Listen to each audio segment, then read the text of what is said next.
Hey gang, this week's episode is brought to you by 417 Helmets. It's collectible helmets and more. Mini football helmets from just about every dead and forgotten football league you've ever heard of.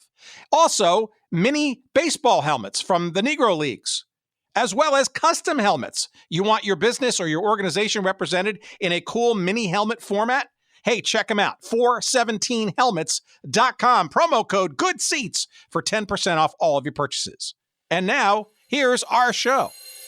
The land of the rising sun, a culture rich in traditions that date back many centuries. And it's here in Tokyo, Japan that the National Hockey League breaks with tradition. NHL history was made on October 3rd, 1997, as the Mighty Ducks of Anaheim and Vancouver Canucks faced off in Tokyo, Japan, in the league's first regular season game played outside of North America. The pros were going to play at the Olympics, and that was the whole concept, to try to introduce the NHL and the game of hockey to Japan prior to the Olympics in Nagano in 1998. A pair of future Hall of Famers powered Vancouver. Babbage from the point, right in front of him, there's the rebound, slams home the rebound. Mark Messier scored in his first game with the Canucks, Good one-timer, score! while Pavel Bure supplied the eventual game winner in a 3-2 victory.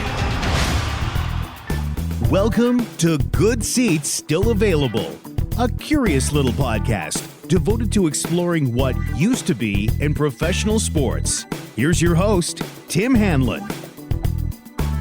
Well, now, isn't that a fine kettle of fish? Let's get into this, shall we? How you doing, friends? My name is Tim Hanlon. You probably know that by now. And you also probably know by now, because you're listening to this show, it's called Good Seats Still Available. What is it? Well, glad you asked. If you're a first-timer to this, it's what we like to think is our little curious journey each and every week into what used to be in professional sports. Thank you for coming by. Whether it's your first time or your return visit or whatever, thanks for coming. And we start the episode with a curiosity in that clip that you just heard, and perhaps a little bit of misdirection. Certainly, perhaps on a cursory listen, you may then believe now that the NHL's first ever game in Japan occurred in 1997, as just mentioned, October 3rd, 1997, from the aforementioned, or between the aforementioned, Anaheim Mighty Ducks and the Vancouver Canucks in Tokyo. It was done as a prelude to the 1998 Winter Olympic Games in Nagano, and it's when the pros were finally unleashed into the hockey tournament in that Olympics. And what better way to get the Japanese citizens aware and a little bit cognizant of how the top league in the world played the game of hockey. But as our guest this week, our return guest this week, Steve Currier, he of episode number 37 fame back in November 2017, when we talked about his great tome devoted to the California Golden Seals, rest in peace, of the NHL. We talk about the actual first game, actually games played by the NHL in Japan, long forgotten, but not this week. And that's why we're here, as we talk about something called the Coca-Cola Bottlers Cup. That was the official name of it. It was basically an NHL series of games, exhibitions, 4 of them, as a matter of fact, played between April 14th and 18th of 1976 between, wait for it, the two worst teams in the league in the season 1975-76. Those being the relatively new second-year teams, Washington Capitals, who joined the league, as you know, in 1974-75, along with the now New Jersey Devils, but then known as the second-year Kansas City Scouts. And yes, you want to check that episode that we did with Troy Treasure a couple of years back to kind of get a little insight into the Kansas City Scouts 2-year sojourn. But here we are. We're talking about a 4-game contested exhibition cup between the two worst teams in the NHL before the damn season was even over in 1976, as a goodwill gesture, I guess, of sorts. And we're going to find out the whys, the hows, all of it. It's a fascinating little asterisk in pro hockey history. And a lot of it is centered in, well, the origin story really is of the expansion of the NHL's. Is it ham-handed? It was a little too much too late? Begun in 1967, the Great Expansion, the 6 teams, and we talked about that with the Golden Seals, et cetera. But by 1974, the NHL was they couldn't mint them fast enough, I guess, these new franchises. And it was Washington, D.C.'s and Kansas City's turn to join the cavalcade of new franchises that the league was rolling out every year. And it was even worse because it was also the time when the World Hockey Association was getting going. 1974 was, I guess, if you were a pro hockey fan, an embarrassment of riches because you had the NHL arguably rolling out 2 quite wobbly teams. The talent pool was certainly draining at that time. And this fledgling World Hockey Association with its own cadre of teams, I think it was 12, further diluting. But in some markets you had competing teams, and it was the ultimate expansionary excess, I guess, of professional hockey at the time. And we know how the whole story sort of ended over time, the eventual quote-unquote merger, or at least absorption of some WHA teams by the end of the decade. But what an interesting and fascinating time to be a pro hockey fan in 1974, 75, and 76. That's where the story begins. But the punctuation is these 4 games that were played in 2 games in Sapporo, where the 72 Winter Olympics were played, of course, as we know, and 2 games played in Tokyo, where you may remember the 1964 outdoor summer games were played. And it's just fascinating discussion, fascinating reasons and rationale for this exhibition series, why it took so long, maybe, from 1976 until 1997 to go back to Japan. And Lord knows there were plenty of reasons as to why to go back. And there was an actual cup contested for, and we talk about where that cup actually lives today. Hint, hint. The team that won this little series actually still exists today. But it's really, really interesting stuff. If you're interested in the NHL expansion mindset in the early 70s, the effects that the WHA was bringing to the table, the lamentable first 2 seasons of both these Washington Capitals that still exist today and the Kansas City Scouts, which you know, of course, have morphed into, after a couple of different cups of coffee, today's New Jersey Devils, you will understand and appreciate and just find utterly fascinating, as I did, this story about what was known as the Coca-Cola Cup in 1976. It's a story of all of those things and more. And the book, get it now. It's came out about about 2 weeks ago by our guest this week, Steve Currier. It was called When the NHL Invaded Japan, the Washington Capitals, the Kansas City Scouts, and the Coca-Cola Bottlers Cup. It's a hoot, the book. It's a hoot, the conversation. And it's a hoot of an episode coming right up in just a few moments' time. Quick promotional announcement, however, before we get there. How about celebrating some of the great moments in forgotten sports history by going to our pals at royalretros.com. royalretros.com, all one word, the king of throwbacks. And it's our pal Dustin Alameda in beautiful Portland, Oregon. And amazing stuff. It's been a few weeks since we've kind of highlighted them, but if you're looking for great throwback garb, clothing, shirts for sure, but jerseys and stuff too, hats, apparel, all kinds of great stuff. Amazing collection from various leagues of the past. Certainly lots of different cities, both in the United States and internationally. But there is a wonderful hockey section that you must check out in commemoration of this episode at royalretros.com. Just go especially to the other hockey section, and you will be greeted by just a beautiful assortment of Hartford and New England Whalers stuff. How about a hoodie? The authentic Hartford Whalers jersey. How about those California Golden Seals, or the Oakland Seals, or the California Seals, or whatever they were called, in commemoration of our previous episode with Steve? These gorgeous. They're not. It's not even light green. It's sort of a melange of light green and sort of aqua blue. T-shirts, hoodies, the California Golden Seals jerseys, and in a couple of different sort of colors. There's the green and yellow, which was sort of the Charlie Finley, Oakland A's kind of dynamic. There is the sort of teal green with white and yellow trim kind of thing. There's the full yellow jersey that the Seals had. All kinds of great sort of versions of that, and many, or much more. The Kansas City Scouts jersey, worth getting for sure. A couple of different versions of that.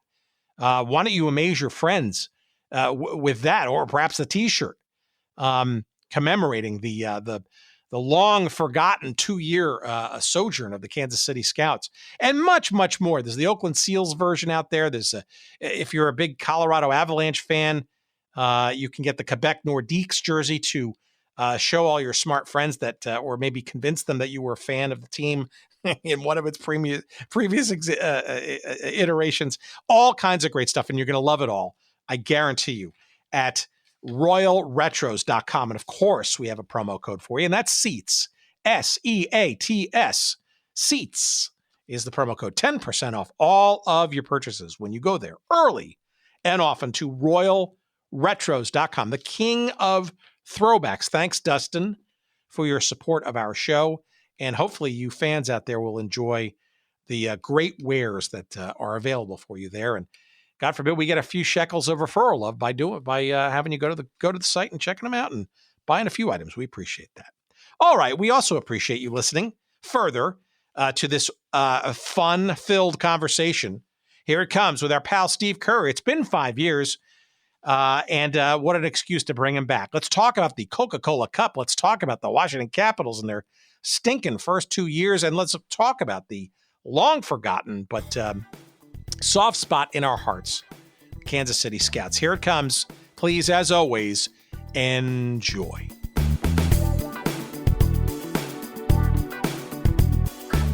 For our audience who did not have the pleasure of listening to our previous episode with you a number of years back about the California Golden Seals and that tome of a book, maybe a little background on you, a little bit about that book, your adjunct to hockey history, like why the pursuit.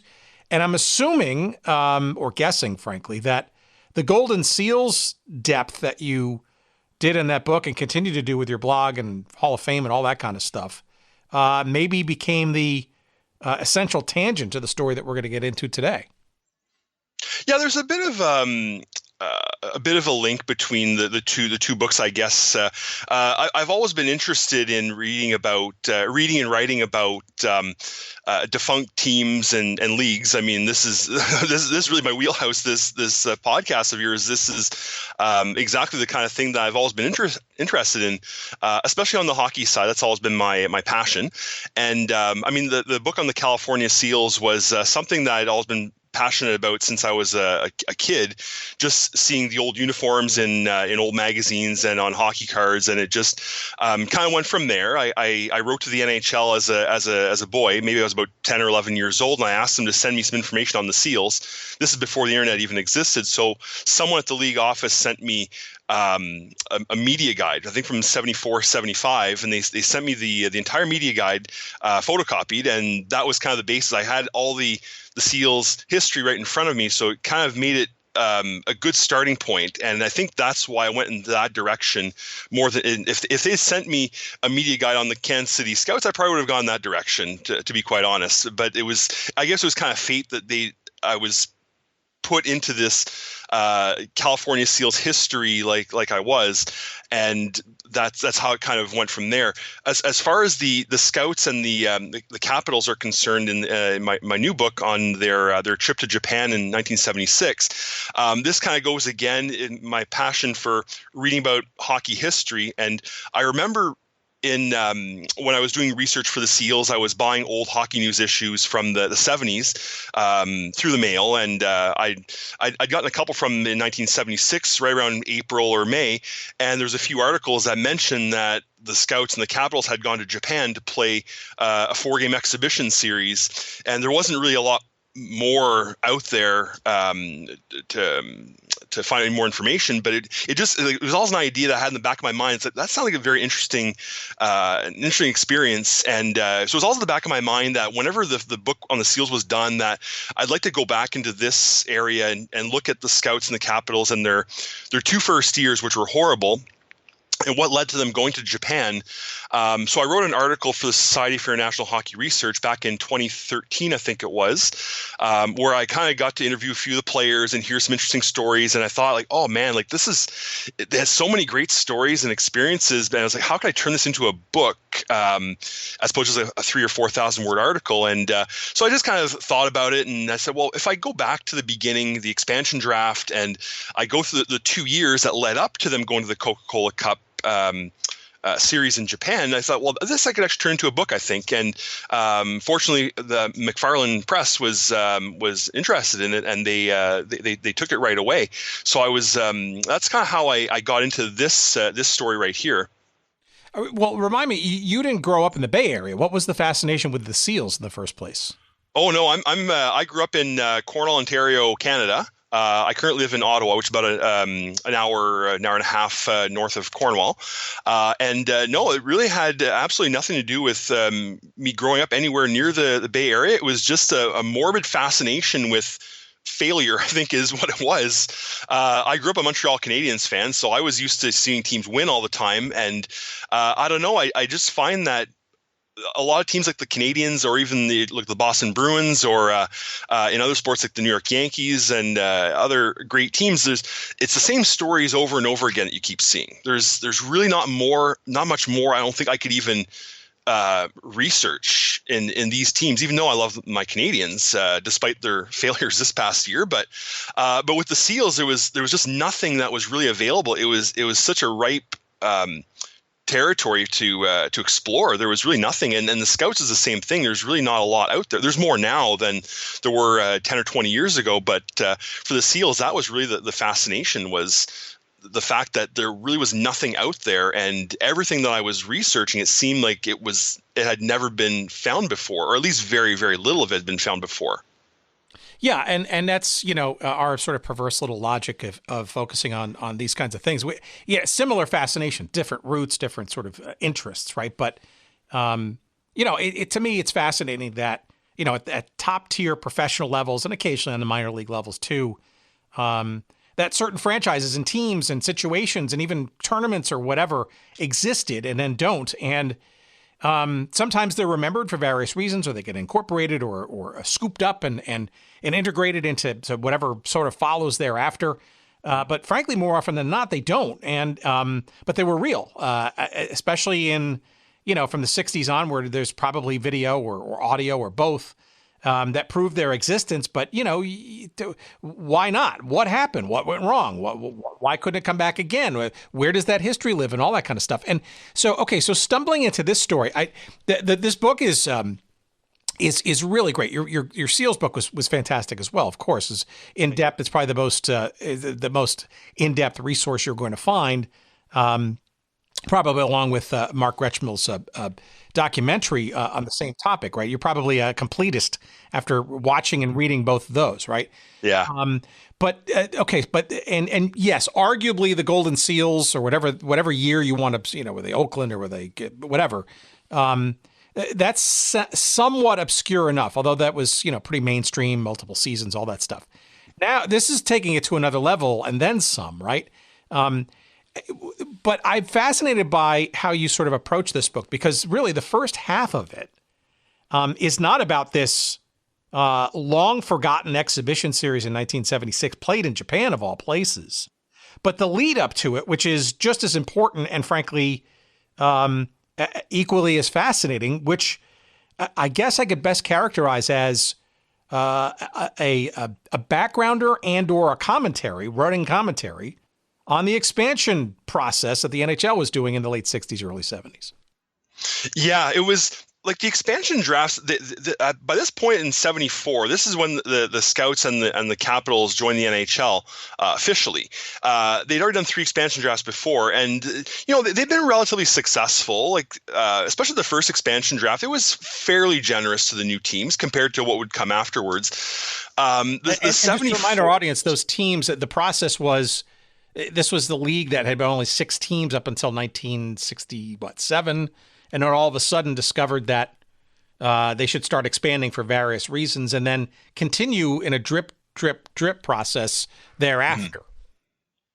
Yeah, correct. In 67, when there was only the original 6, which of course would be Montreal, Toronto, Boston, Chicago, Detroit, and New York Rangers, and then these were all, of course, like Eastern-based teams and no Midwest for Chicago, but there was really nothing else that was that had been explored. Really, I mean, they had a brief little foray into St. Louis at one point in the 30s, but there really wasn't much west of that, and it was such a ripe territory for it was ready for expansion, and other sports had already done it, and baseball and football had already gone west, and it had worked out very well. So the NHL finally, very slowly, after much convincing, and they finally decided that yes, we're going to add some teams going west, going as far as California.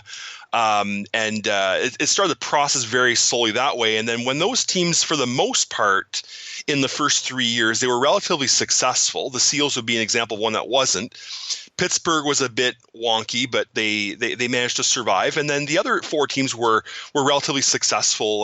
They were drawing good crowds, and they were icing competitive teams. So the league decided to expand again to Vancouver and to Buffalo. And Vancouver had been rejected in '67, but they were always on the NHL's mind to come back because it was a good market for hockey, obviously. And I think in the '67 expansion, a lot of Canadians were upset that they didn't add one Canadian team. Like, this is our national sport, and they went for teams in California before they did Vancouver. So they finally expanded to Vancouver and Buffalo, and those teams did very well from the start. They drew good crowds, and Buffalo is very competitive. Just maybe 2 or 3 years down the road, then they added teams. The NHL added teams into Atlanta and Long Island, and they had kind of up and down success. The New York Islanders didn't start off very well, but they drew good crowds at least, and it was a good market for hockey. Like, New York could support 2 teams, obviously, and Atlanta drew good crowds at the beginning as well, and they were actually relatively successful on the ice. They made the playoffs their second year, and they made the playoffs most other years afterwards. So everything had gone fairly well with expansion in the NHL, although it did dilute the sport quite a bit. I'm sorry, and you were even sort of saying in the narrative of your book that that Atlanta and New York Islanders expansion maybe was the most visible sign that there are some sort of seams that are sort of tearing perhaps at this process, and you think it was dilution of talent largely that was sort of rearing its ugly head? Well, there was definitely dilution of talent. If you look at the expansion draft, the players that were selected were, it's compared to the 6-7 draft, there was definitely a drop off in talent. But that said, 72, it wasn't so much a dilution in the NHL, because I think the NHL would have been all right. If that had been the only factor, was talent for the NHL to support 16 or 18 teams, they probably would have been okay.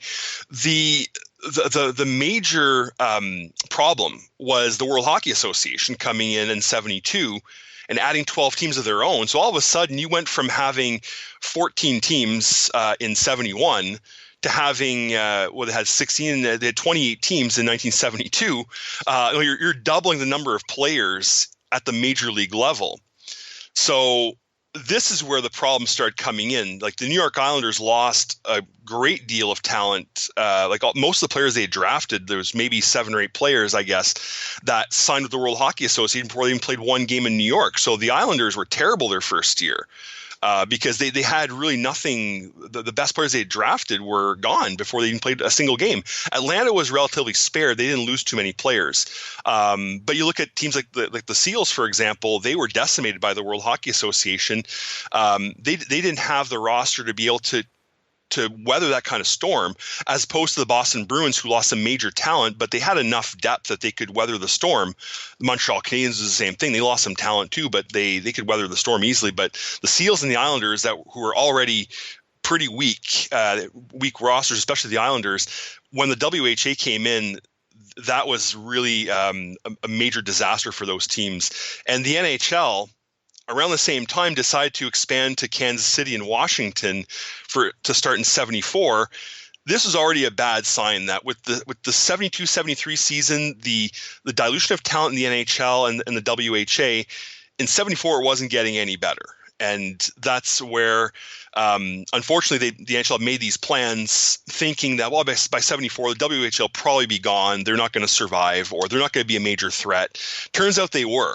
And when the Scouts and Capitals came into the league in 74, the expansion draft was the talent level was very, very shallow. Like there was almost nothing available for one team. Maybe could have done fairly well, but for two teams, it just wasn't enough talent to go around. And by this point, the WHA was also adding two more teams to bring the overall total to 32 teams in 1974. So you think 32 teams in 74, there's 32 teams in the NHL today. The only difference is that today, Europe is open for business.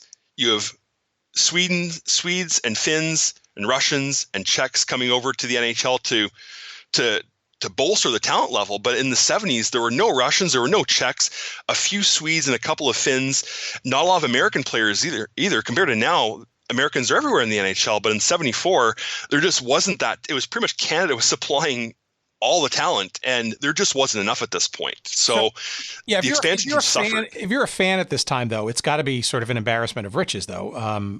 But I'm sure the quality of play maybe disappointed you, but I don't know. As a fan, I mean, to have maybe even two franchises competing in the same market, that just seems like a heaven, maybe.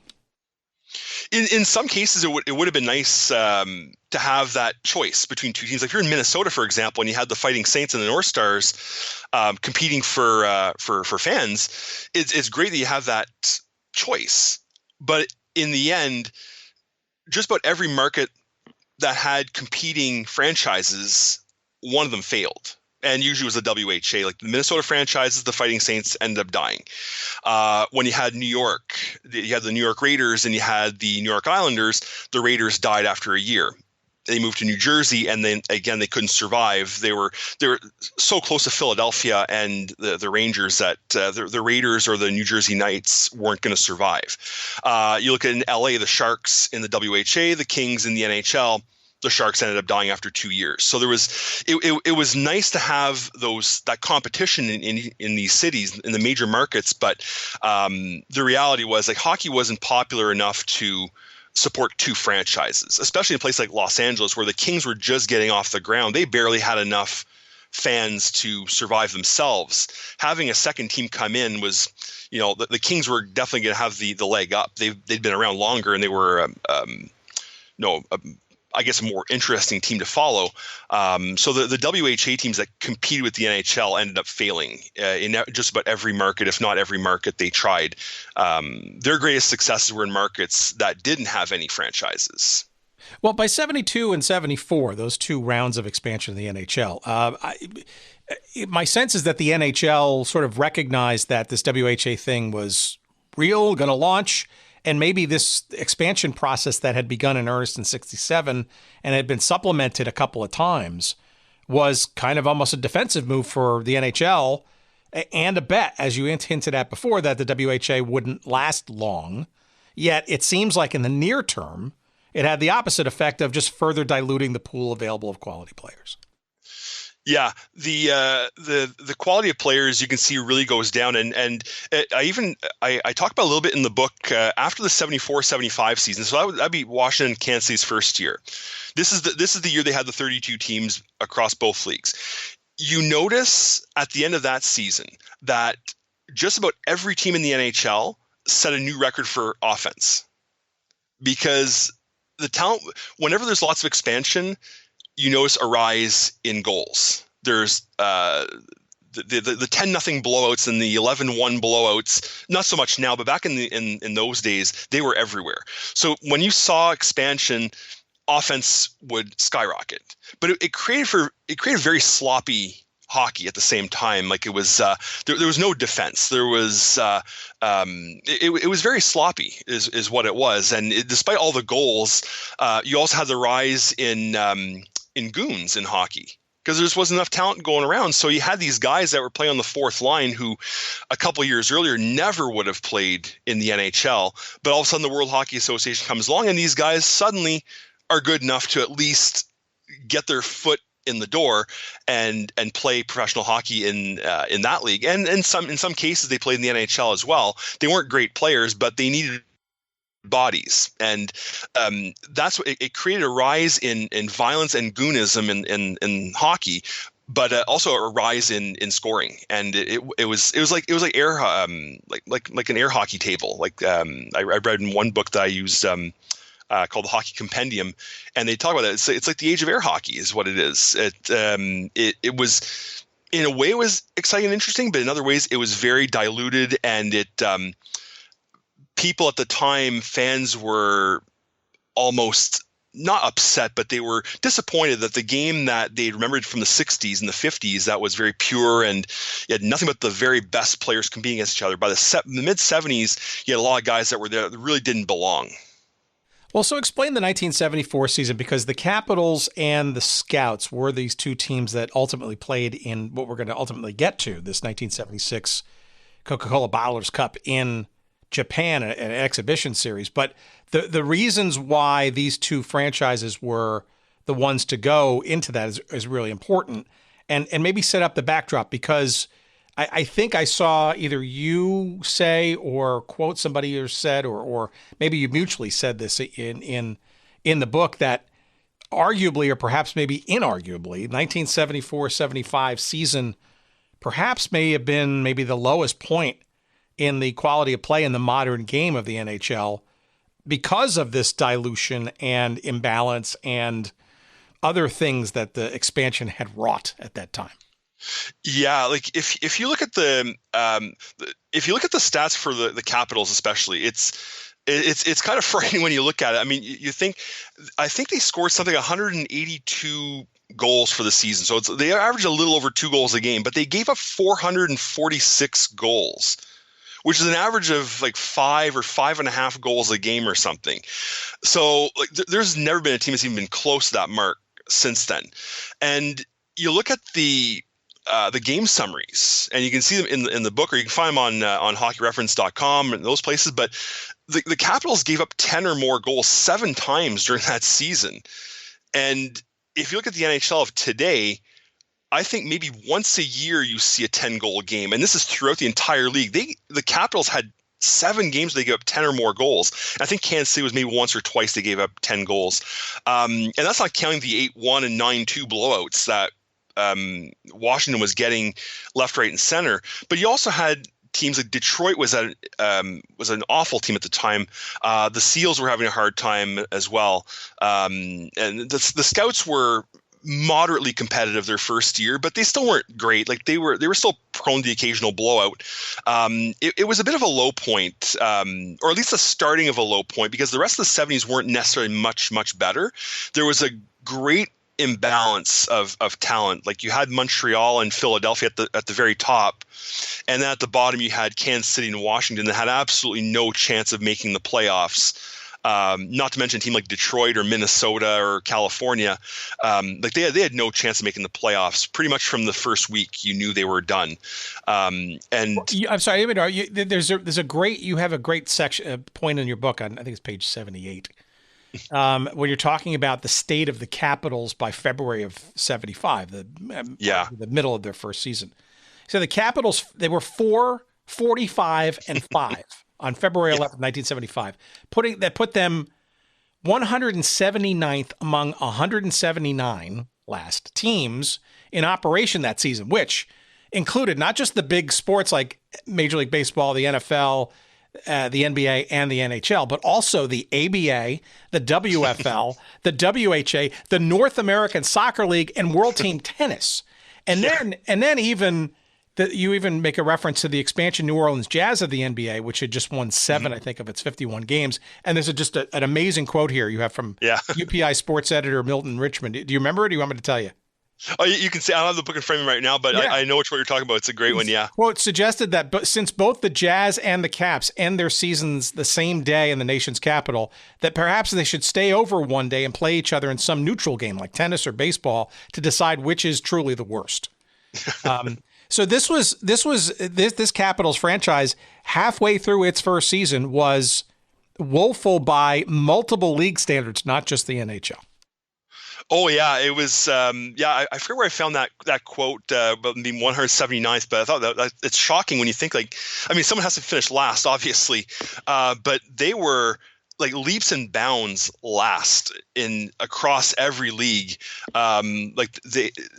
It was a very, very difficult first season for those guys in the Capitals. I spoke to many of them for the book, and just great guys that. They just happen to get saddled with this horrible team, and there's a lot of circumstances that explain why they were so bad that first year. Their draft picks didn't pan out as well, or they kind of rushed their draft picks into the NHL. Greg Jolly, the defenseman who's picked first overall in the draft, they were touting him as being the next Bobby Orr, which was unfair for any young defenseman. They're expecting him to lead the team to glory. It's like, well, he's a 19-year-old kid. He wasn't ready to be the number one defenseman on this team. He needed some time in the minors, but they rushed him. And same with Mike Marson, who was picked in the first overall in the second round.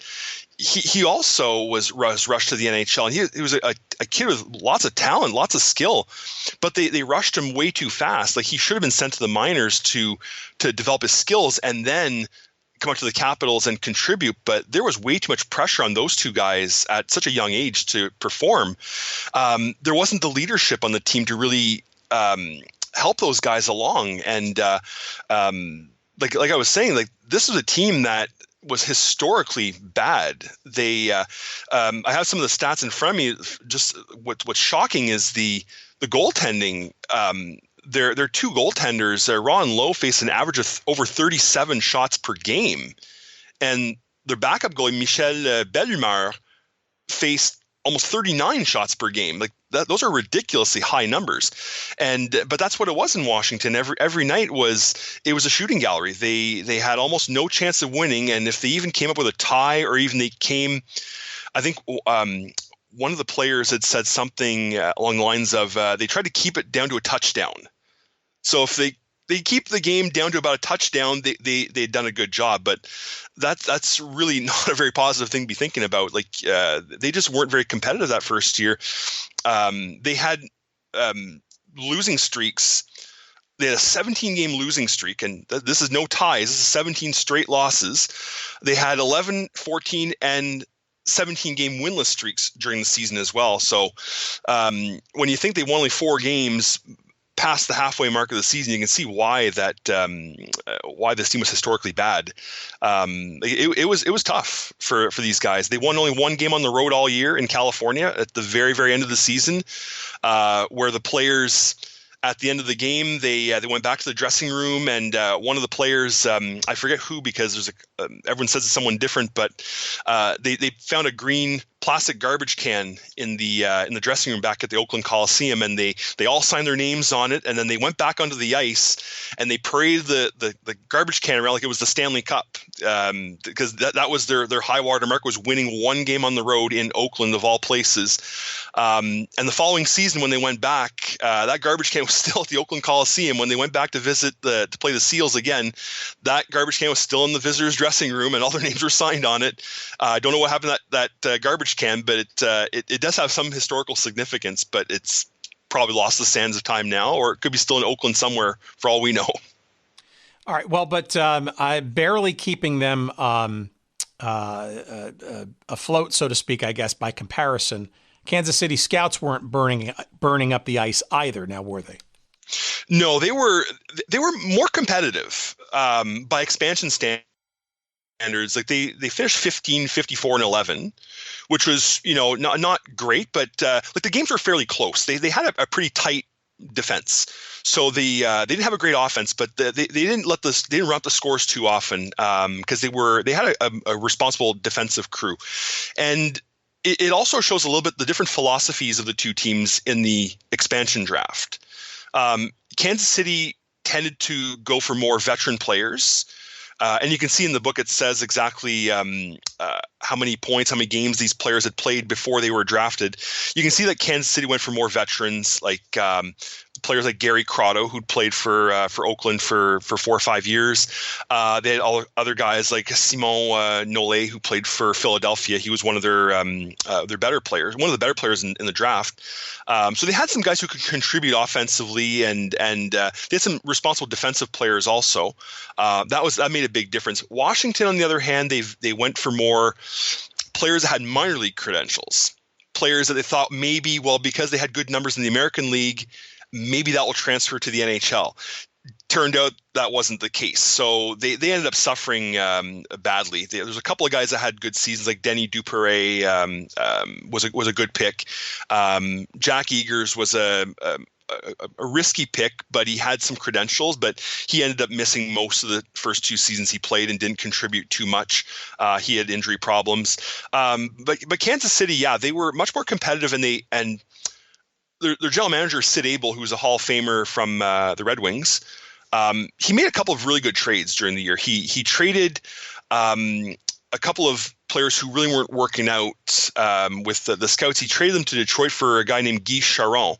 And Charon was in the Montreal organization. He went to Detroit, had a couple of decent seasons, but when the 74-75 season started, he wasn't really doing very well. I think he had 1 goal in his first 25 games or something. So the scouts managed to get him for a pretty decent price. They didn't give up too much to get him. Well, when he showed up in Kansas City, all of a sudden he started scoring again. And for a year and a half, 2 years, he was their best player by far. Washington didn't have anyone of his caliber.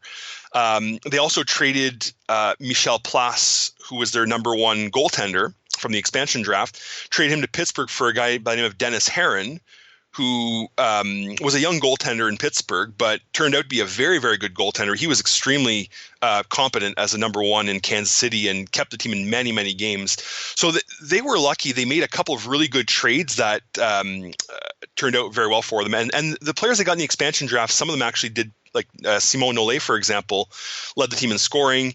Wilf Payma, who was drafted 2nd overall in the amateur draft, had a 26-goal season. So he contributed a lot more than the Washington draft picks ended up contributing, and it made a big, big difference. Like just those little contributions.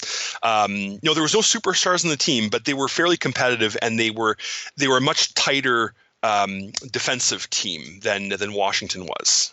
But these two franchises, after a year or two, were basically not only on the ice challenged, shall we say, but they were wobbly, right? Both as franchises. Certainly Kansas City, the rumors of they're never going to last too long in Kansas City, even despite a brand new Kemper Arena at the time, were already sort of fairly rampant. I think, if I'm not mistaken, the same was sort of being whispered about Washington, although maybe Abe Holland was quicker to quash those given his new facility and what he was doing with the Bullets and all that stuff.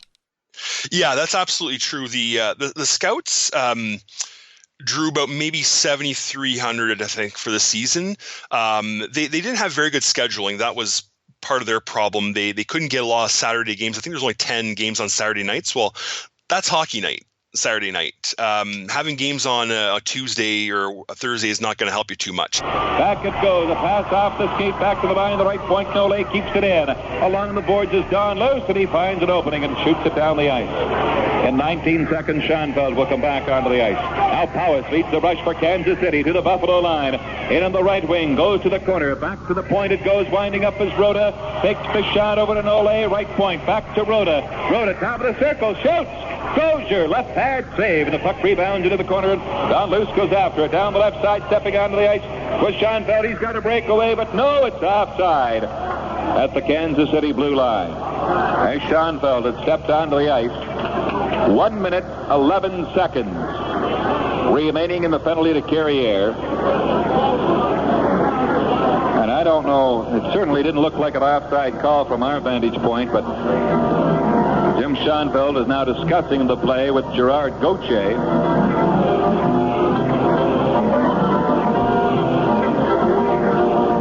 1:11 to serve in the slashing penalty to Larry Carrier. Then Buffalo will return to full strength. They lead by 5-1 over Kansas City.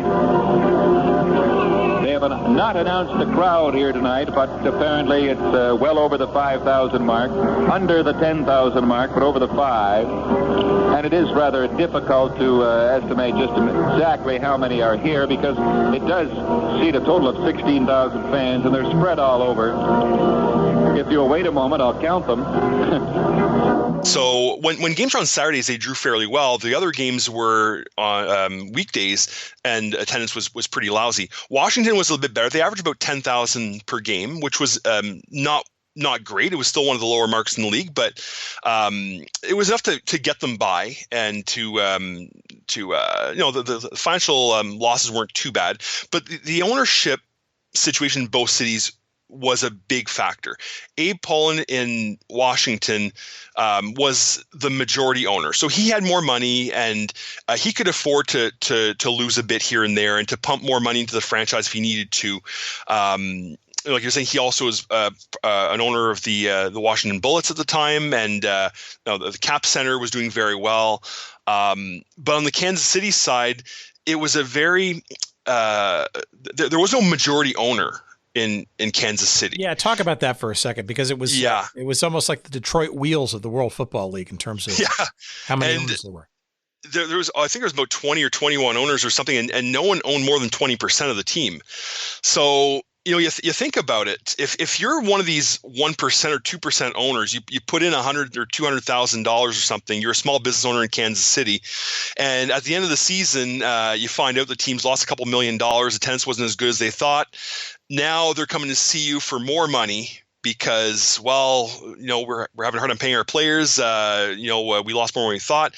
Can you contribute more money? Well, if contributing $100,000 or $200,000 at the very beginning was a lot of money for you, pumping in another $50,000 is going to be pretty tough.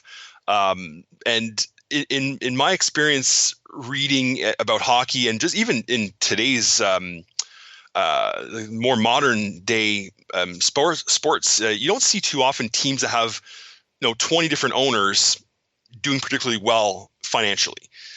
Teams that do well have a major central owner that has lots of money. So if they lose any money, they can usually weather a storm for a couple of years, maybe even a decade. You look at a team like Oakland that had Charlie Finley. He had some money to be able to get the team by for a few years.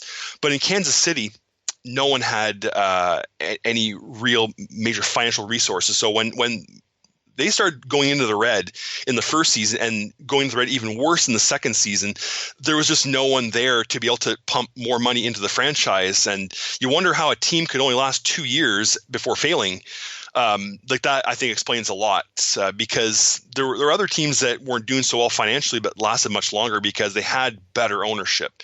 And it, at the time, a lot of people thought that owning a sports team was a license to print money. They like the excitement of joining a league and being a sports owner, but then they quickly realized that, if your team doesn't get 15,000 fans a game, you're probably paying more money. So if you don't have money to put back into the franchise in the event that things go south, you're going to be in some major trouble. And you saw that a lot in with some NHL teams in the WHA, especially the World Football League, that didn't have stable ownership. It didn't take long for those franchises to fold. There was they just didn't have the financial backing to really survive any kind of financial hardship. Yeah, the NBA, too, was in an interesting state at that time as well. Mm-hmm. The franchises that were on the, shall we say, opposite side of the scheduling ledger. It would seem like Poland and the Capitals and the Bullets were a little bit more coordinated than, say, the Kings on the basketball side were, because I think at that time, I think 74, 75, they were still known as the Kansas City Omaha Kings, and they were splitting games that way. And then they, I guess, centered into into Kemper Arena that following second season of the Scouts' existence, which couldn't have helped their case any further. And by the way, a reminder, and you sort of encapsulate this for a number of pages in the book too. The Scouts kind of got off to not a great start from a fan-generated excitement perspective in their first season, because they had to go on the road for a number of games to start their first ever season because the arena wasn't finished by the time they were ready to hit the ice. Yeah, they had all sorts of arena problems. There was a construction strike that delayed everything, so they didn't play their first home game until November. That's not a very good sign when you're starting a brand new franchise, and for the first month of the season, your team hasn't played one game in front of any fans. And it also didn't help much that on this 8-game road trip to start the season, they went 0-7-1. Well, you're coming back for your first game of the season at home, and there's not even a one in the W column yet. But that said, they had a good first game. They drew about 14,000 against Chicago for the home opener. But again, it wasn't a sellout. It was 14,000. If they'd managed that throughout the year, it would have been great. But the second game, they drew about half of that. And that's kind of the level it stayed at. About 6,000 to 7,000 was the norm for most of the year. They had the occasional game over 10,000, but not too many. If they'd drawn 10 or 11,000 throughout the season, they probably would have been okay. They would have lost a few bucks, but they would have been probably okay. But the start of the season was couldn't have gone any worse. It really couldn't have. Well, tell me about the 75-76 season for both of these teams, because that's the genesis of how this Coca-Cola Bottlers Cup in Japan exhibition series came about. So maybe a little bit about sort of how this idea came about in the first place to do this exhibition, and then perhaps layer in there why these two teams in particular, these two, let's call them what they were, woeful teams, made obvious sense for that, even though it would seem like a head scratcher to send those two worst teams in the NHL as the ambassador of the sport to a brand new country that was just kind of trying to figure out what pro hockey was about.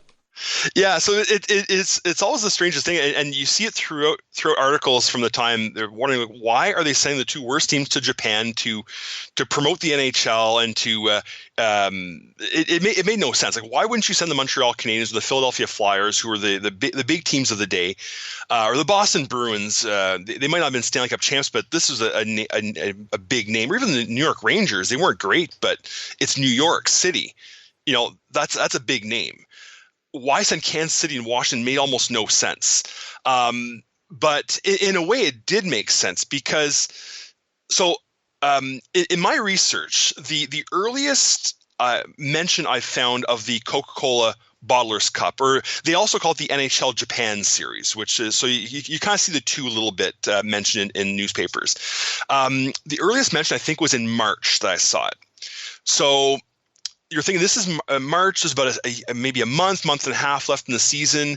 So you're trying to pick two teams to go for this exhibition series, and the reason for this exhibition series is not terribly clear. Even in the program, one of the game programs I've seen, it was basically, I think, just to promote the American Bicentennial in '76. It was also Coca-Cola's 90th anniversary, I think, or it was Coca-Cola Japan's anniversary. So they were just trying to do something, just a little celebration. You got to remember that in Tokyo was quite an American influence in Tokyo at the time. So hockey wasn't totally foreign to this crowd. But that was some of the reasons why they wanted to send teams over. And you got to remember also in the mid 70s, this is a time when other leagues like the ABA and the NBA, I think they did some exhibition series in Japan as well, playing against each other. Baseball, Major League Baseball had sent some teams over for some exhibition games. You have the World Hockey Association and the NHL that just came off their two summit series in 72 and 74. The World Hockey Association had been starting to send teams over to Europe to compete in the Izvestia Cup. I'm not sure, that might be the year after. But they were sending teams over to do their training camps. So hockey was starting to branch out a little bit. So that might be one of the reasons why they went to Japan as well, is to, since everyone else is kind of expanding and just at least putting feelers out in different countries around the world, why not the NHL do the same thing.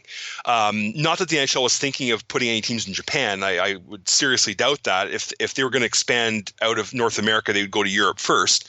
And especially with the state of the NHL at the time, they probably weren't really in a rush to expand again anyway. But that's the reasons I found for the NHL Japan Series was basically it was a goodwill series, the American Bicentennial, and it was also an anniversary for Coca-Cola, and Coca-Cola was the main sponsor of the series, obviously. So why did they pick the Scouts and the Capitals to go there?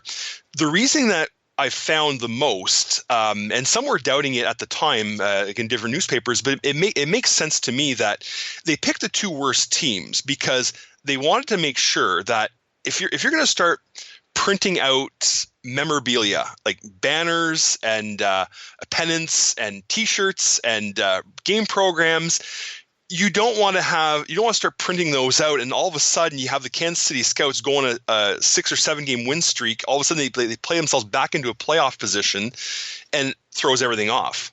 Washington was pretty much guaranteed to be out, but Kansas City during that second season, a lot of people don't realize that by about the midway point in the season, they were 11-21-4, which is not a great record, but they were in the incredibly weak Smythe division. The Smythe division, if you take Chicago out of the mix and maybe Vancouver, it wasn't all that great. So Kansas City was still in a playoff. By the way, Chicago position. and Vancouver were basically barely 500 teams at that point. So the Smythe division was incredibly weak throughout the rest of the decade, pretty much. We can maybe get into it later on when the Scouts ended up going to Colorado. They made the playoffs one year with 59 points, just because they finished second in that division with 59 points. So this division was incredibly weak. And so even though the Scouts were 10 games under 500, they still had a chance of making the playoffs. They were 1 point out of the playoffs at this point. So no one could really predict who was going to be the two worst teams in the league. You could say, well, maybe California would be bad, but the Seals weren't far out of the playoffs either at that point. Like if they'd won 5-6 in a row, they could have made the playoffs, and then all the promotion that had been planned for Japan would have gone out the window. So basically Washington was a guarantee, but there was who their opponent was going to be was not really guaranteed until later in the season. And then it was around this point when the Scouts were 1 point out of the playoffs that the Capitals were, I think they were they were at one point they were 3-28-5. Like they were off to a worse start in their first season. But it was around this time that the Capitals started to win a few more games and the Scouts started to lose a few more games. And they basically went in opposite directions at this point. And the Scouts, if you can believe this, and this is almost impossible when you think of hockey in 2022, the Scouts won just one of their last 44 games. And they ended the season on, I kid you not, a 27-game winless streak. So that pretty much killed their playoff chances.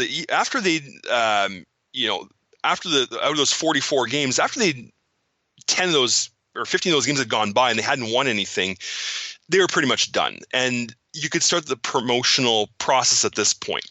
But in January, even early February, there was no guarantee that the Scouts were going to be bad enough to be invited to this series. But Washington was the only team that was guaranteed. The Capitals kind of knew, though, already. Oh yeah, there was no news that they were going to be going to Japan. Like they didn't find out until March. Like the Scouts, this was not really planned until about March. This when the teams found out. But the Capitals, for sure, like they were miles out of their own division, even behind Detroit, which had an awful team in the mid '70s. Washington was still a good 20 or 30 points behind them. And I think Detroit wasn't even in a playoff spot. I think it was the first 3 teams that would make the playoffs in those days. So Washington was out of the playoffs by probably November, I would say, that year. But Kansas City was puttering along. They were picking up wins here and there. Like the first season, they were fairly competitive. They played a lot of the top teams very, very closely. Like they beat Montreal at one point. They beat Boston at one point in their first 2 seasons. They tied Philadelphia, I think. They could surprise a few people once in a while, but it was that losing streak in the second half of the season that killed their chances.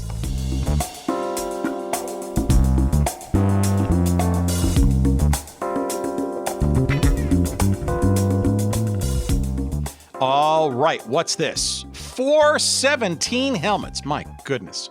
Well, you've heard me talk about 417helmets.com, collectible helmets and more on this very show fairly often. Our pal Judd Lesher down in southwest Missouri, I think in the Springfield, Missouri area, if I'm not mistaken. What is it? 417helmets.com. Well, first, if you dig all of our great football stories and episodes of the past, and you'd like to commemorate some of them in mini helmet form, really cool, sort of literal, high quality, professionally, made materials, but in a mini format that you could put on your desk or put on your in your bookshelf or whatever it is, and just about every league that's ever existed, save from the NFL. We're talking XFL, old versions of. The WFL, remember the World Football League? How about various teams, both current and past, in the Canadian Football League? But also NCAA teams of yore and NAIA college football teams of yore. All of them and many, many, many more available for you at 417helmets.com. But that's not it. That's not it, friends. There's plenty more to be had. How about mini baseball helmets?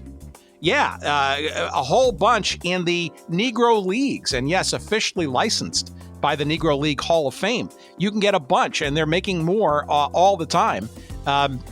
And by the way, custom helmets can be made too, both of the baseball and the football variety.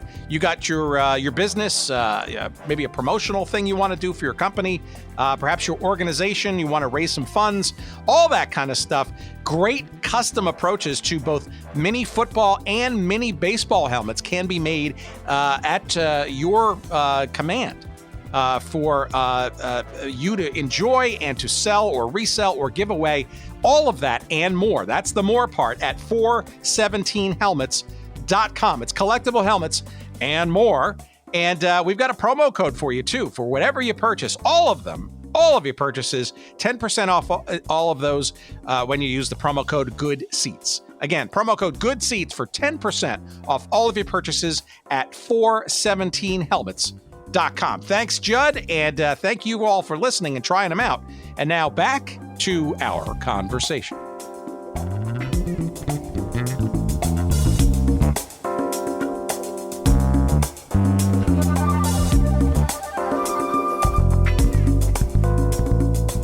Tell me how the sports writers viewed these two teams being chosen as, shall we say, ambassadors of the sport to a foreign country.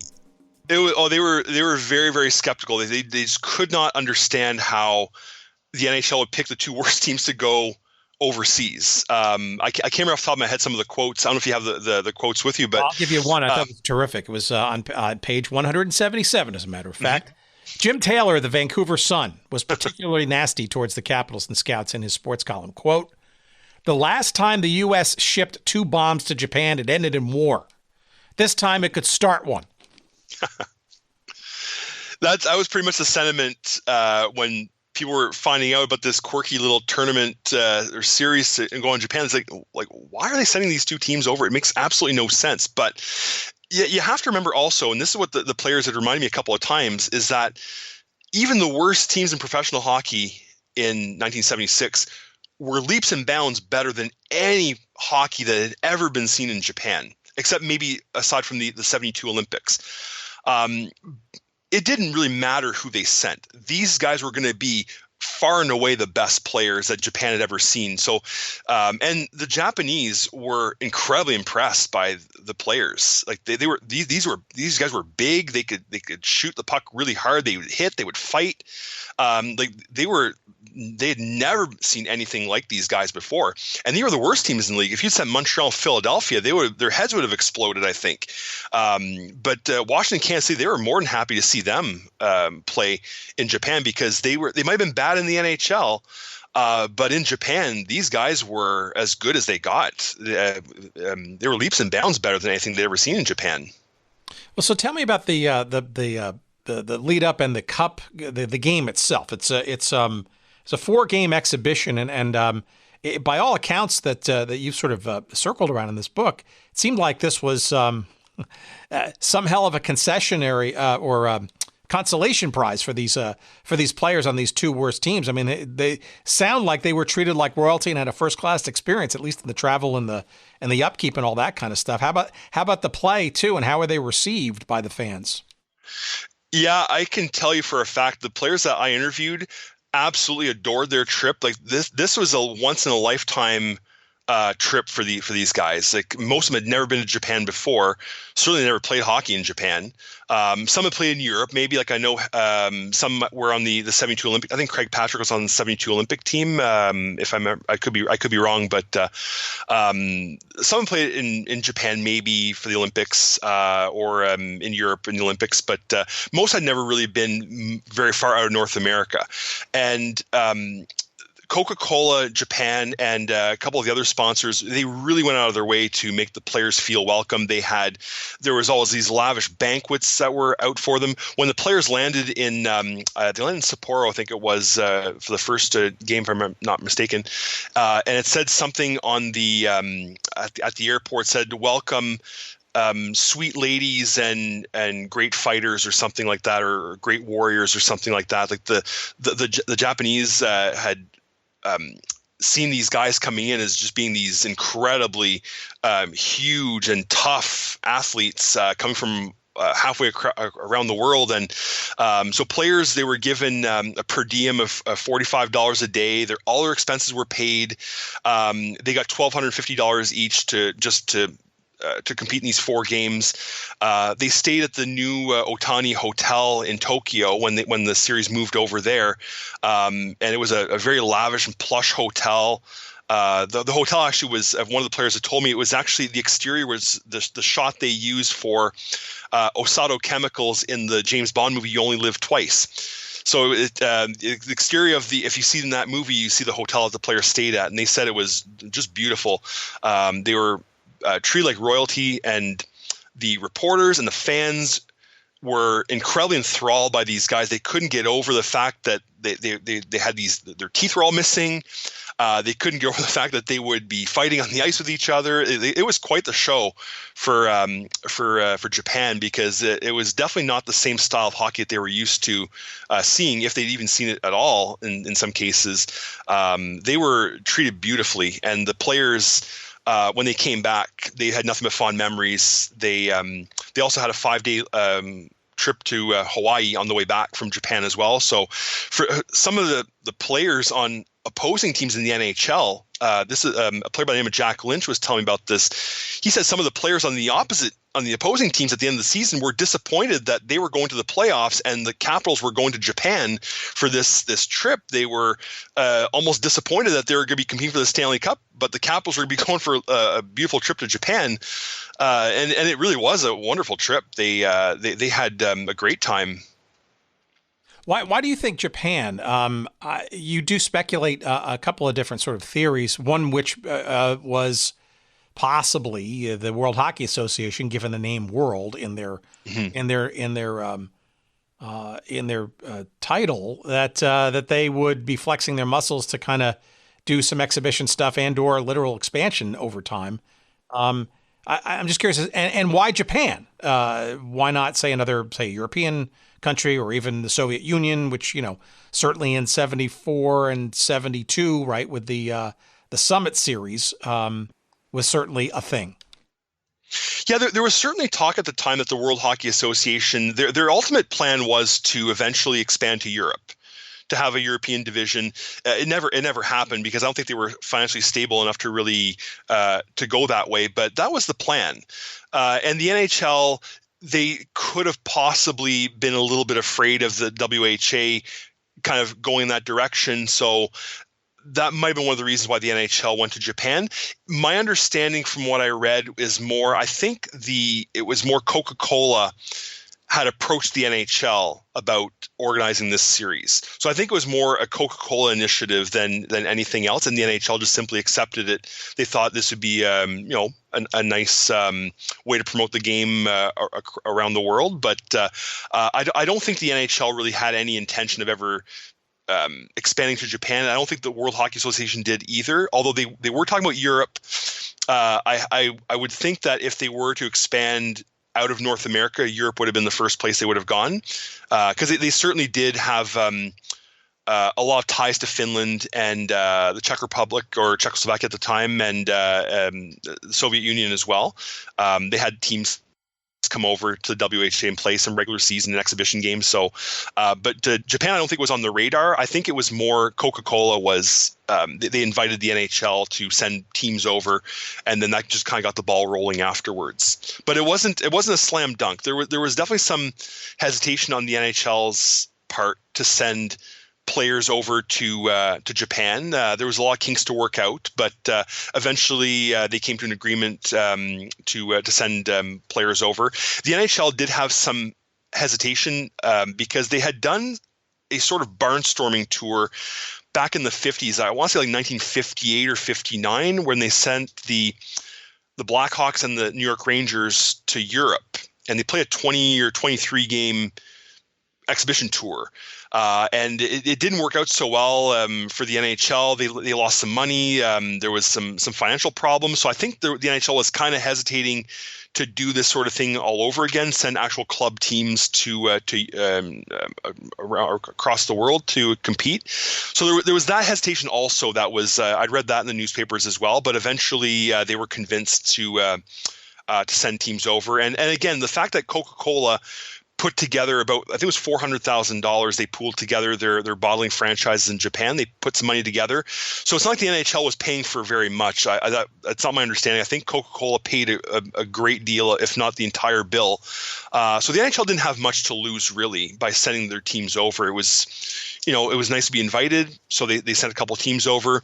The players were all in agreement. They liked the idea of going over. Certainly not like today, where sending a couple of teams over to any other country, there'd be an awful lot to negotiate. At that time, the negotiations seemed like they were fairly easy to take place, and the players, the NHL Players Association, everyone agreed pretty quickly, and that's how it happened.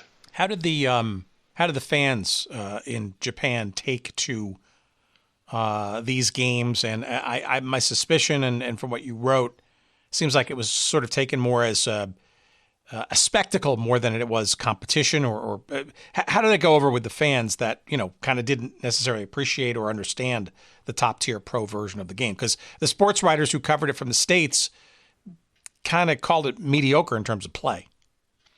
The first game was a bit mediocre from what I read in the papers. The players seemed like they were a bit jet lagged and they were a little bit tired. I'm sure it was a fairly decent exhibition, but it was compared to the other three games, it seems game one was a bit of a letdown. And the fans were led to believe. If you look at the and you can see it in the book. There was one of the players I talked to. His name is Ron Lalonde, and he lives not far from where I do. He lives in Southern Ontario, and he'd sent me for my original article in 2013. He sent me, I think it was a translation of the game program, because he sent me the game program later on in last year, and he sent me the translated. I think it was a translated version, and you can see how the Japanese were promoting the game, and they were promoting it basically as being like rollerball on ice. There was going to be lots of kicking and punching and violence, and that certainly was true in the NHL of the mid 70s. Like it was brutal at times. So when game one happened and there wasn't a fight, there wasn't any high sticking really, there wasn't any violence. The fans were a little bit disappointed that they were expecting a bit of blood, and it wasn't there in game one. That came a bit later in the later games, but there was some disappointment from the fans that there wasn't anything more. There was even one report, I think it was a Washington Post article, that said that one of the TV commentators in Japan, and this is game one in Sapporo, one of the TV commentators had to actually explain to viewers why no one had been badly injured yet. So this was, they were expecting violence, and this is the reputation hockey had at the time. So it was a bit of a disappointment for the fans, but luckily in the games that followed, the excitement level went up a little bit afterwards. But the crowd was very quiet. There was someone, I think it was Tommy McVie, the Washington coach, I believe he compared the crowd to being like a morgue. And another player compared to playing in front of like 5,000 mannequins. It was very, very quiet. If the puck would hit the boards, it would just echo because there was just no crowd noise whatsoever. So it was very different from the playing in the NHL, and the fans were very quiet. So they didn't yell at the players. There was no obscenities that were being yelled at the players, and these were guys that had played in Philadelphia and these places where in New York City where the fans would get right on you and start making derogatory comments about your mother, and like that didn't happen in Japan. It was very, very different for the players. It was a bit jarring, I think, for the players as well to be in such a quiet atmosphere. Well, it was respectful too, which is sort of part of the culture at that time too. How did the games play out? Who won? So game one, Washington won that game. They won it 5-2, and the players at the end of the game took home a string of pearls. So there was gifts for the winners after every game. So they got a string of pearls. Game two is also in Sapporo. It was a much more spirited effort. The Capitals won that one 6-2, and they took home some cassette tape recorders for their efforts. And in game two, it was more of an NHL game that you saw. There was a couple of fights, and the fans were a little bit. It's a bit strange that in game two, the fans were almost a little bit taken aback by the fights at this point. So they were promised blood, they were promised violence. They seemed disappointed. And when they finally got it in game two, some of the fans would giggle. According to Ron Lalone, he was saying they would kind of giggle. It would be like others were kind of like just shocked to see these big Canadians rolling around the ice and beating each other up. They also couldn't understand how the players could, beat each other up on the ice, and then off the ice they could fraternize with each other and they were friends. They just couldn't understand, like, how could you beat someone up and then the next day you're friends again? It's like, well, it's almost like two UFC fighters. They might hate each other in the ring, but when the fight's over, you can kind of go for a beer afterwards. And that's kind of how the Capitals and Scouts were. They didn't hate each other, but the fans couldn't seem to understand that. They were shocked at how they could beat the crap out of each other and then be friends afterwards. So the first two games in Sapporo went pretty well, and Washington went to Tokyo with a 2-0 series lead. Game three was in the National Yoyogi Stadium, and this is where a lot of the stories from the Coca-Cola Bottlers Cup come from, is the playing conditions in Tokyo. So I don't know how to even explain how. Maybe one of your viewers will send you an email or send me an email and explain how this could be possible. But the games were played on an actual swimming pool. The swimming pool that was used at the one of the Olympic Games, I forget what year, but 72 Sapporo, yeah. It was no. This is in Tokyo. Oh, sorry, sorry. Oh, yeah. Back the Tokyo Olympics. Oh, yeah. Okay, sure. Yeah. Yeah. The summer, maybe in 68 or something like that, or 64. Yeah. That's it. Yeah. Like they installed ice over the swimming pool, and you can see some of the pictures in the book, and I have others at home that were sent me from one of the players, and you can see diving boards over the Washington net. So there was definitely a swimming pool there.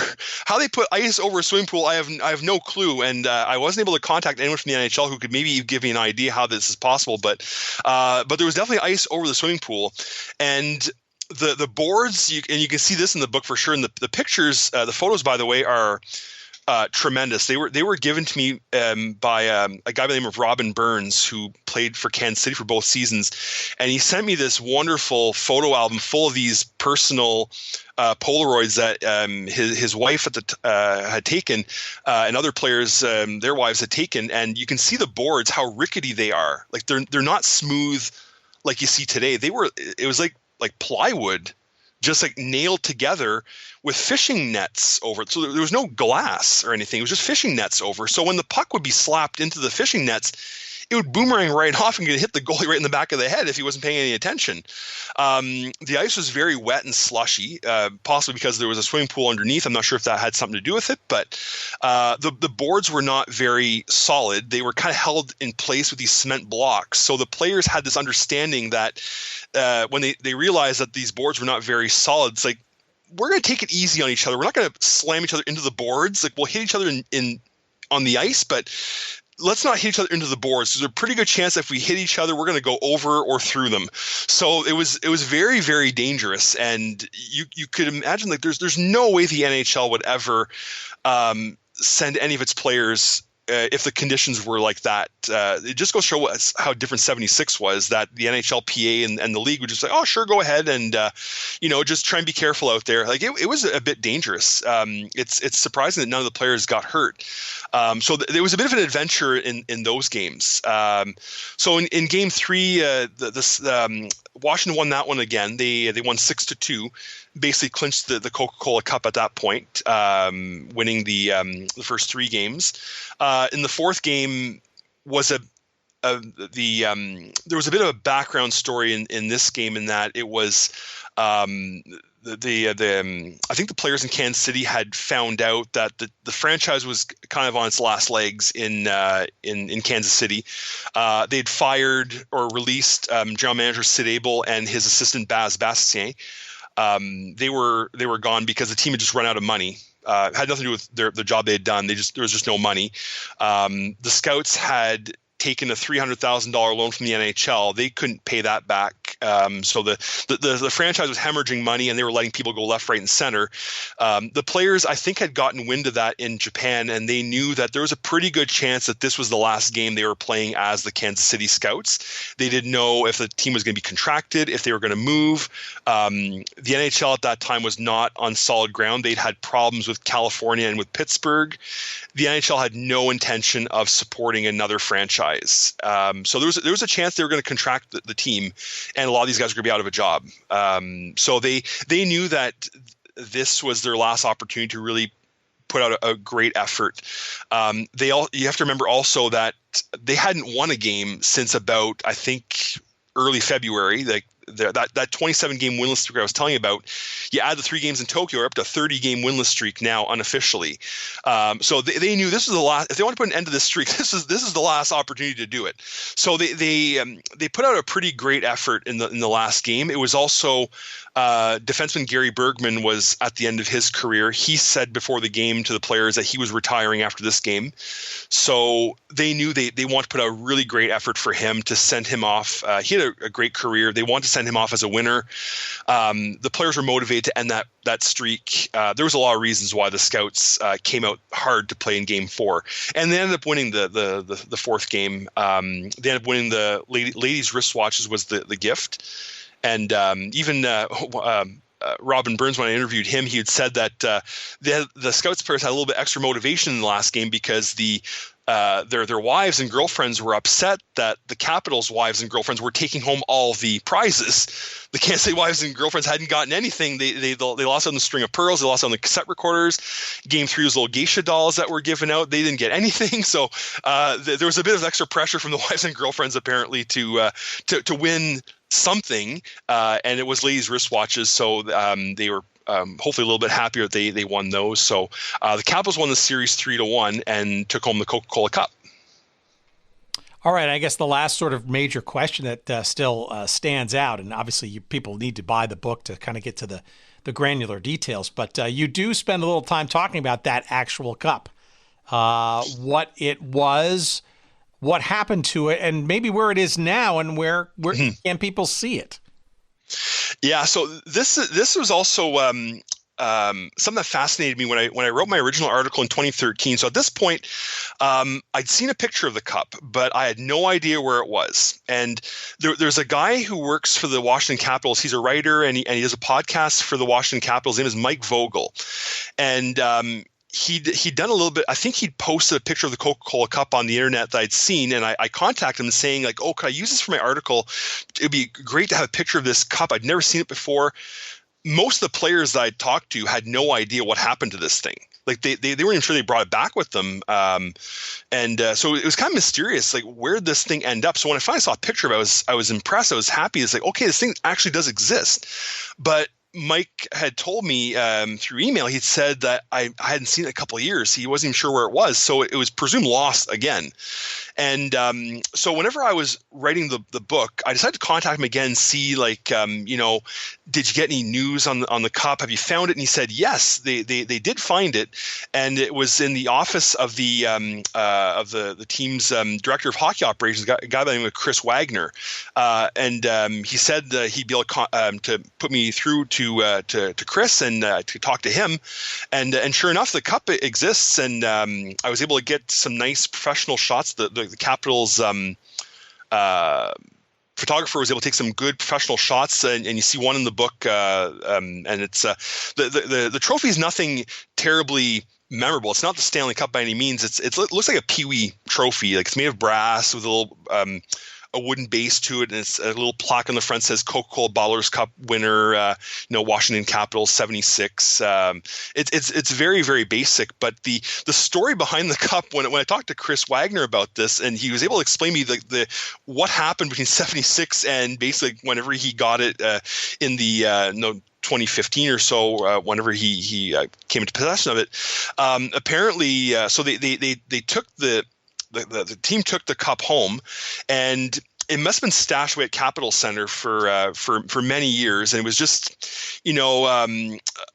stored away somewhere. He told me that it was found in one of the bars in the Cap Center concourse, and just before they were about to demolish Capitol Center, one of the director of hockey operations at the time, he decided to just go back to Capitol Center just one last time to see, like, is there anything left to salvage before this place comes down in a barrage of dynamite and wrecking balls, and so he found this cup in one of the bars at the concourse. So he took it back to I'm not sure if it was the MCI Center, if they had moved in there yet, but he took it back to the Capitals offices. I think they were in Arlington, Virginia at the time. That's where they are now. And he brought this trophy back, and everyone kind of looks at it like, what is this Coca-Cola Bottlers Cup? Like no one had any recollection of what this thing was at all. So they just kind of said, okay, well, it's an interesting little artifact. Like we'll keep it, and they would use it as their bubble hockey championship every year, like at their Christmas party or whatever. They would have a bubble hockey tournament with the employees, and the winner would get the Coca-Cola Cup, and they just kind of scotch tape their name on the front, and then that would be it. And they kind of take it out every year. But then when Chris Wagner took over as director of hockey operations, he thought, like, no, this is maybe a bit disrespectful to the cup, and he did a little bit of research on it to see what it was, and he found out about it. He decided to keep it and to preserve it, and he has it in his office to this day. It's not visible to the public, and I asked him about that. I said, would it be something, would you want to show it off to the public? And the reason why it was never really put out there is because, if you're an NHL team, your ultimate goal is the Stanley Cup. And, showing this little artifact almost, it's not the Stanley Cup, right? So that like they'll put that out there. But the Coca-Cola Cup is still a minor artifact in the team. But he did talk about how they could maybe someday bring it out so people could see it. So it's something that I'm hoping one day they will bring it out and show it off to the fans, because it's a very interesting little artifact. It's not something that's worth very much, I don't think, but it's an interesting little trophy with an interesting story behind it, that it came this close to being destroyed when Capitol Center came down. They're pretty lucky that it still exists. Yeah, I mean, look, it was their first ever trophy, right? I mean, not Stanley Cup and stuff. And, you take a hint from soccer, right, where there are tons of cups that happen, mid-season, postseason, preseason and all that kind of stuff. And it's hardware, right? They call it hardware in the European game. And, it's sad, though, that it sits in somebody's office, right? It could easily be somewhat of a fixture somewhere reverentially in the stadium somewhere, just as a harkening back, if you will. And you can have some comic relief memories or perhaps attached to it. What I'm fascinated by, though, too, and you sort of laid it out there too, and is that indeed that final game was the last ever game played by the Kansas City Scouts, at least as they were known to that, before they moved to Colorado. I don't even think that the players knew at that time, by the time they were on their way to Hawaii on their journey back to the United States, that they would even have a franchise by the time they landed back in the States, that it would indeed be purchased and moved to Denver. I'm sure a bunch of those players, as you alluded to before, pretty much thought that that was it. And who knows what awaited them when they came back to the United States, that franchise be damned or otherwise. Yeah, like I was mentioning before, like there was as good a chance that franchise was going to be contracted than be moved. The NHL didn't really want to contract a franchise. It's kind of an embarrassment to do that, and that's something the World Hockey Association was doing. Like franchises were just folding up in mid-season, and the NHL wanted to make themselves seem like they were still the senior league. They were the more successful league. To fold even move a franchise was really not what they wanted to do, and they hadn't moved a franchise since World War II. But they really didn't have a choice. The Scouts and the California Seals were both at the same time on their last legs. They both ended up moving, but there was rumors, in Kansas City's case especially, there were definitely rumors that they were going to contract that team. But there were rumors they were going to move them to Toronto, have a second team just outside of Toronto. Where Bobby Orr was going to be a part owner. That never happened. They eventually they were sold to Jack Vickers in Denver, and they became the Colorado Rockies, and they stayed there for about 6 years. But the players had no idea when they were coming back what they were coming home to, if there was even going to be a franchise, were they going to be, and if the franchise did move to Colorado or not, were they going to be staying together? There was a good chance that the new owners were going to come in, new general manager was going to go a different direction, a brand new coach was going to be coming in too. Because Eddie Bush, the coach they had in Kansas City, was just kind of a temporary coach to finish off the season. They had no idea what was going to come around the corner. And the Capitals soldiered on, and they finally got out of the basement. I think, by 82, 83, they finally had gotten into the playoffs themselves. But there was probably less doubt or worry that Abe Pollin and friends were going to move that franchise like Kansas City was. Yeah, they were a bit more solid, although they did have some financial problems because their attendance was kind of hovering around 10,000 for most of their first 7 or 8 years. And they kind of crept over like 11 or 12 maybe, but they were very close to moving as well. In 82 or 83, I think it was, they had to have a Save the Caps rally on a telethon on TV, I think it was, to just get the people interested in the team and bring in some money because they weren't doing so well either. And you got to remember, by that point, I don't think they even made the playoffs once. The first time they made the playoffs was 83, I think it was. Right. So they went 8 years without sniffing the playoffs. They came close a few times, but they weren't great. And same with Kansas City and Colorado. They made the playoffs once in 78, and that was a fluke because their division was so weak. It tells you something about how those two teams, how they were, the foundation was so awful at the very beginning. Their first 8 seasons combined, they made 1-2 game playoff appearance, and that's it. It took them a long time to find their footing, and financially as well. Like it took them years to gain solid financing, and it was really until like once they did that Save the Caps rally, the team seemed to kind of turn a corner. They made a good trade to bring in Rod Langway and Brian Engblom and Craig Laughlin to Washington. That was a trade that transformed the franchise. They became a defensive juggernaut with those guys, and all of a sudden they started winning games, and then attendance started to go up, and they were much more solid. But they were very lucky they had an owner that had some fairly deep pockets to keep that franchise afloat for as long as it did. But after 8 years, even Abe Pollin's pockets were starting to, he was starting to run out of some money at this point. And they managed to survive, and he kept owning the team for a few more years after that. But they were dangerously close to folding once again. All right, a couple of wrap-up questions. Number one, why do you think the NHL did not go back to Japan or maybe do some similar goodwill tours in the years that followed? Yeah, that's a good question. I asked that to a couple of players as well, because the NHL Japan Series was successful I don't think it turned a huge profit. It turned a bit of a profit, but it wasn't an overwhelming success. But it made money. It didn't lose any, for sure. And I remember reading, it might have been in the Hockey News, like in May of '76 or something, that there was a rumor that they were going to send the LA Kings and the California Seals to Japan to do another series, another Coca-Cola Bottlers Cup.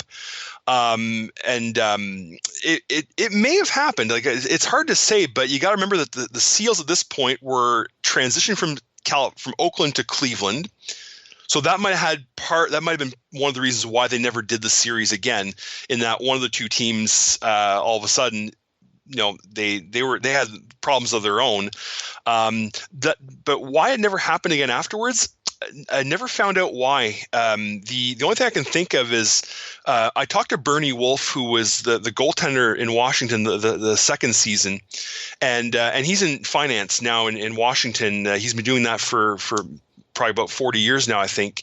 And he had said, if it's all about money, if the NHL could have found a way to make money out of it, they would have done it. So maybe that was part of it, that there just wasn't worth doing it again because there wasn't enough money to be made from it. So in that's the reason he believes that they didn't send the teams back again, is that it boils down to money. And while the series in the first series, the '76 series, did fairly well, they didn't lose any money out of it, but they didn't really make a lot of money out of it either. And that might be one of the reasons why they were kind of hesitant to go back again. The NHL did end up going back again to Japan to do exhibition games, I think in '97 or '98, I think it was, because they had the Nagano games in '98. So the NHL did a couple of games. I think it might have been Vancouver and Anaheim did a few exhibition games before the season started. But that's about as close as they ever really did to going back to Japan. They never did another Coca-Cola Bottlers Cup. So that one trophy the Washington Capitals are the one winners of that trophy. There's no other team that can claim they've won it. They're the only ones. Yeah, in '97, that little mini series between the Ducks and the Canucks in Japan, almost, if you sort of look at some of the history and some of the clips of that on NHL.com, there's almost sort of I could call it whitewashing. It's almost like, they're coming to Japan for the first time, and it's not really the case now, is it? Yeah, I was actually looking at some of those games as well while I was doing research for the book, and it's true, like, they mentioned nothing about this first trip to Japan at all. Not at all. It's it's a series that's it as a first regular season game, and but still, it's a complete ignorance of what happened in '76. Yeah, it's too bad that it's been kind of forgotten, because it's a quirky little moment in history that the NHL is not really. There are mentions of it on the internet, but not a lot. I mean, it's only a 4-game series. There's not a lot to really talk about, I suppose. But it's the NHL's never really gone out of its way to acknowledge that they did this series. If you do ever see it in a book, it's usually just like a 2-line paragraph just to say it. Oh yeah, there was a couple of games in Japan, Washington won, and that's about it. It's been kind of forgotten, and that's one of the reasons why I want to write it too. I like to go back and look at these little forgotten corners of sports, especially hockey, and that's the reason why I wrote the book on the Seals. It was something different that hadn't been done, and talking about the Coca-Cola Bottlers Cup was, again, it was something that hadn't really been done, at least not in great detail. I felt that even though there was a few articles that you can still find online, I felt you could go a little bit deeper on this, and there was more of a story. I felt I could talk to some of the players, and you're going to find in the book also just like lots of little quirky stories of the players, the little shenanigans they pulled in Japan, the fun that they had, and like stuff that hasn't been really talked about before, but it really should be. It's I'd love there to be something in the Hockey Hall of Fame, a very, very small little section, a plaque or something that just mentions. Cup? Why not the cup itself? Yeah, like it's something I think some people would like to see. It's a conversation piece is what it is. people, and you can see it on the actual cup itself. Maybe in the book, in the picture, you probably can't see it, but the pictures I've seen, I can blow them up a little bit. And there's a little Coca-Cola Bottlers Cup logo, the same one that's on the cover of the book. You can see it on the cup itself. So if people are coming by and seeing this for the first time, they're going to wonder, Coca-Cola Bottlers Cup, like, what is this? And it's a conversation piece is what it is. And it's I'd love for it to be out there for people to see it and to just ask a few questions about it, because it's an interesting little story about a very, very brief moment in time in the NHL. But it says a lot about what was going on in the league and in professional hockey at the time. Just by the fans' reaction in Japan, what their expectations were, and what was going on behind the scenes with these two expansion teams. The fact one was on the verge of folding or moving, it shows a lot as to what was going on at that time in the NHL. Yeah, and if you're a Caps fan or a New Jersey Devils fan now, these are part of their respective histories. All right, here's my last question: is there any video or audio footage or clips of these games where I'm assuming they were not broadcast back to the States, or were they, and they're just not found, or they've been lost to time, or what? Yeah, I wish I could have found some. I found even pictures, like you'd be surprised to like there's nothing. There is absolutely nothing that exists on the internet as far as like my research. Pictures. You might find like the logo of the Coca-Cola Bottlers Cup online to make a picture of a pennant, but there's no game footage as far as I know. Although I know the games were broadcast. Certainly the games in Tokyo were broadcast, if not all 4 games. So there might be footage available somewhere, but it wasn't broadcast in the States or in Canada. So there might be something in Japan, but I'd have to learn a completely new language to be able to find that out, unfortunately. But hopefully there's something in Japan that still exists, but I've never seen anything online. And even, like I said, photos of the series.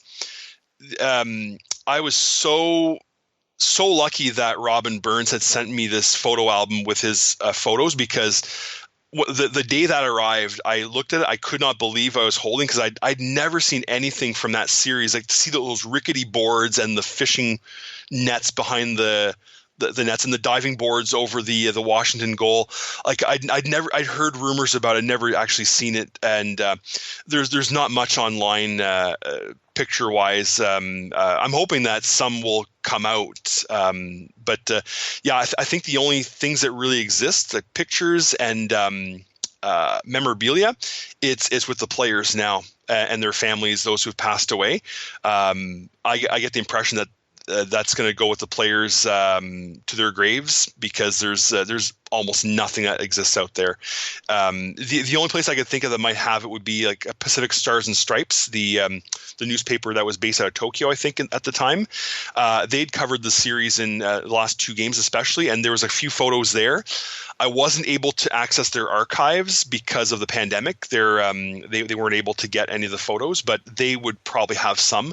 But they're locked away somewhere, and I've never seen them, unfortunately. All right, we're going to put that out to our Japanese listeners, and we do have a bunch, if you believe that, to help us find perhaps some originally sourced newspaper, magazine, photographic, or video or audio coverage of these games, known as the Coca-Cola Bottlers Cup, or I guess the official one was the NHL Japan Series from 1976. Steve, this has been a real hoot, and this is exactly why we do this show, because there are so many little nooks and crannies and unlit corners of the professional sports realm from the United States that have been forgotten. And you mentioned that until your book, there's only been a couple of sentences or two, and maybe a picture sort of floating around on the internet or something. But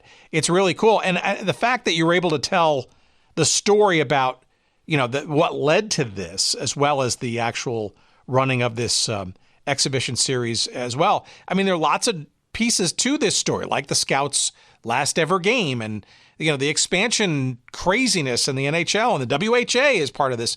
All of it is part of it, and I think kudos for making a long and an intriguing narrative around what seemingly at first blush is a an asterisk in hockey history, but it certainly is not.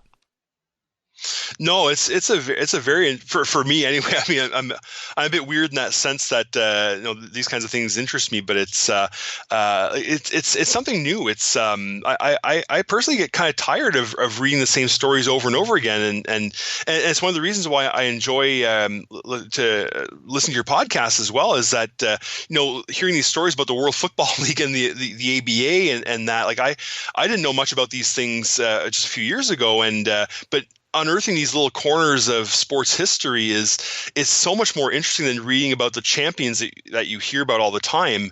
I've heard stories about Bobby Orr and Guy Lafleur over and over again. Like, I want something new, and I'm always on the lookout for some sort of history on the Los Angeles Kings or something like that, which I don't think I've ever seen before. But it's that kind of thing that I find very fascinating. The USFL and those kinds of things.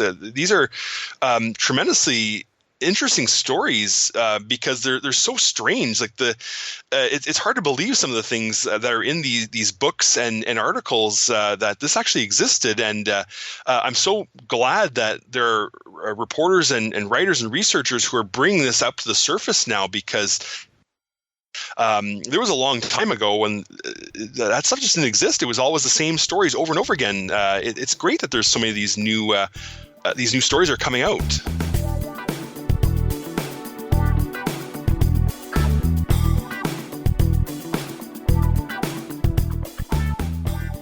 There is no end to our exploration to the depths of forgottenness in pro sports. And, most people like to sort of package up these stories and put them in a box and frankly, just conveniently forget them in the attic, in the basement, whatever.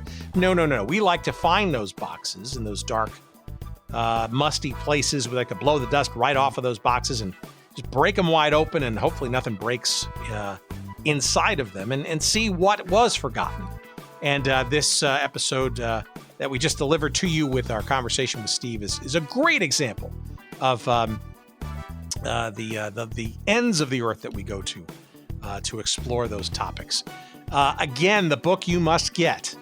It is called When the NHL Invaded Japan, the Washington Capitals, the Kansas City Scouts, and the Coca-Cola Bottlers Cup. It is by our guest this week, Steve Currier.